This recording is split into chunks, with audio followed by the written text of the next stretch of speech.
For millennia, siege weapons have been used to destroy fortifications, invade regions, and break down enemy defenses. The Middle Ages saw the creation of some of the most deadly and devastating siege weapons in history. As new technologies and materials became available in the medieval period, ever more efficient and lethal tools were invented to destroy structures and inflict harm. Hand cannons, a rudimentary firearm, emerged in 14th century Europe, for example, and mobile bolt guns and battering rams were also redesigned and frequently deployed during the period. Here are 9 of the deadliest siege weapons of the Middle Ages. If you haven't already, hit the like button, leave a comment, and subscribe to the channel for more videos. The Byzantine Flamethrower. During the 20th century, the flamethrower was introduced into conflicts as a devastating handheld weapon.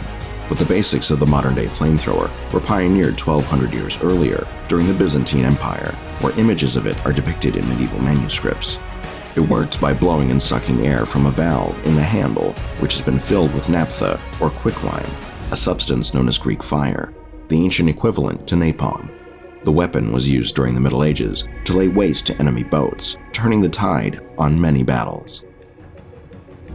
The hand cannon.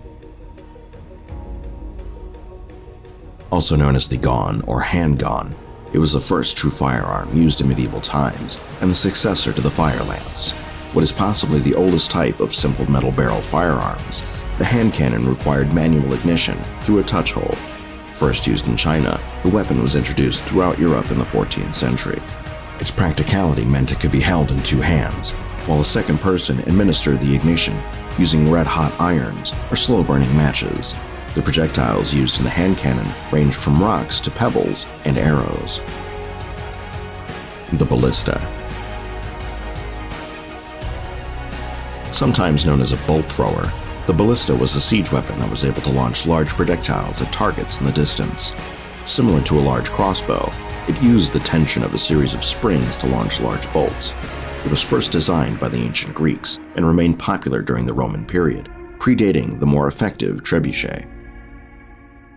The trebuchet. This simple but effective siege weapon made the basic catapult obsolete, as it could launch projectiles of greater weight at further distances. There were 2 main types of trebuchet. The first, called a mangonel, used manpower to swing the large arm and may have been invented in China in the 4th century. The second and more sophisticated used a counterweight system to swing the arm. The main difference between the 2 was the force at launching projectiles. The counterweight version used gravity and a hinge connection, where the earlier traction trebuchet relied on men pulling ropes attached to the shorter end of the trebuchet beam. The staff sling siege engine. Called the staff sling or stav, this simple weapon was essentially a handheld trebuchet, which consisted of a length of wood with a short sling at one end. They were a common weapon in Italy during the 11th and 12th centuries. The Bayeux Tapestry portrays the sling in a hunting scene. The components were just made of a wooden staff, 2 cords, and a pouch. One cord end was permanently attached while the other could slip off, releasing the projectile from the pouch. Its application was very much like a fishing rod, gripping the staff and throwing the sling in an upward position. Different sizes of pouches were designed for a variety of missiles, from stones to small boulders. The battering ram. The main aim of the battering ram as a siege weapon was to smash the fortifications of castles and other enemy structures. It was a simple large heavy wooded log that required several men to carry and swing it to break through the defenses of the enemy army. While effective at demolishing gates or wall defenses, it did leave the men who carried it in a vulnerable exposed position, defenseless against attack from arrows, boiling water, and other projectiles. Bombards. Although known to have been in existence since the 12th century, particularly in China, iron cast mortar cannons weren't used in England until the early 14th century, when Edward III deployed them during battles with the French, such as Crécy in 1346. Bombards were ideal as siege weapons, as they were large caliber artillery weapons, designed to shoot large stone projectiles at the walls of enemy fortifications, Granite balls were also used as projectiles, as deployed by the Knights of St. John in Rhodes. The ribald, organ gun.